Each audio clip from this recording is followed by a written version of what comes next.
Big breaking news మనం ఇప్పుడు చూస్తున్నాం. తెలంగాణ కేబినెట్ లోకి వచ్చే కొత్త మంత్రులు ఎవరు? చర్చలు వడపోతల తర్వాత తెలంగాణ కేబినెట్ విస్తరణ ఖరారైంది.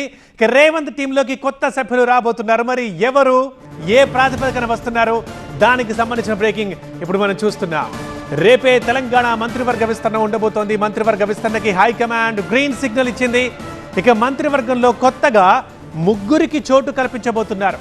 ఈ సాయంత్రానికి రాజ్ భవన్ నుంచి ఒక అధికారిక ప్రకటన వస్తుంది. అయితే ఆ ముగ్గురు ఎవరు?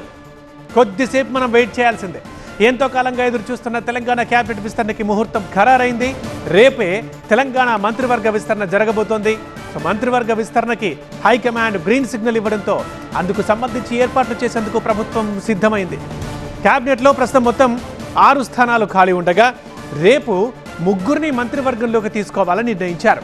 దీనిపై సాయంత్రానికి రాజ్ భవన్ నుంచి అధికారిక ప్రకటన రావచ్చని తెలుస్తోంది. తెలంగాణ కేబినెట్ విస్తరణపై కొన్ని నెలలుగా ఢిల్లీ స్థాయిలో అనేక సార్లు చర్చలు జరిగాయి. సీఎం, డిప్యూటీ సీఎం సహా అనేక మంది ముఖ్య నేతల అభిప్రాయాలు తీసుకుంది కాంగ్రెస్ హైకమాండ్. కేబినెట్లో చోటు ఆశించే వారి సంఖ్య భారీగా ఉండడంతో అనేక సామాజిక, ప్రాంతీయ సమీకరణాల్ని పరిగణలోకి తీసుకుంది. తెలంగాణ కాంగ్రెస్ వ్యవహారాల ఇన్ఛార్జ్ మీనాక్షి నటరాజన్ క్షేత్రస్థాయిలో నేతల అభిప్రాయాలు తీసుకొని హైకమాండ్కి ఈ మేరకు నివేదిక ఇచ్చినట్టు తెలుస్తోంది. ఇక కేబినెట్లో చోటు కోసం అయితే చాలా మంది నేతలు తీవ్రంగా ప్రయత్నిస్తున్నారు. అందులో కొందరు వివేక్ వెంకటస్వామి, కోమటిరెడ్డి రాజగోపాల్ రెడ్డి, ఏనుగు సుదర్శన్ రెడ్డి, వాకిటి శ్రీహరి, ప్రేమ్ సాగర్ రావు, మదన్ మోహన్ రావు, ఆది శ్రీనివాస్, విజయశాంతిలు రేసులో ఉన్నారు. నల్లగొండ నుంచి బీసీ కోటాలో బీర్లా ఐలయ్య, ఎస్టీ కోటాలో శంకర్ నాయకుల పేరు కూడా తెరపైకొస్తోంది. మరోవైపు తమకు కూడా కేబినెట్లో చోటు కల్పించాలని కొద్ది రోజుల నుంచి పలువురు మాదిగ సామాజిక వర్గం ఎమ్మెల్యేలు కాంగ్రెస్ నాయకత్వాన్ని కోరుతున్నారు.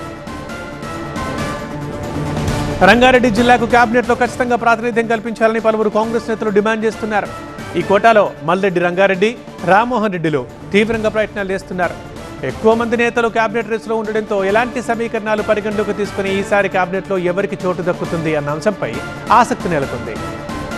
అయితే మంత్రివర్గ విస్తరణ విషయంలో కాంగ్రెస్ నాయకత్వం వ్యూహాత్మకంగా వ్యవహరిస్తున్నట్టు తెలుస్తోంది.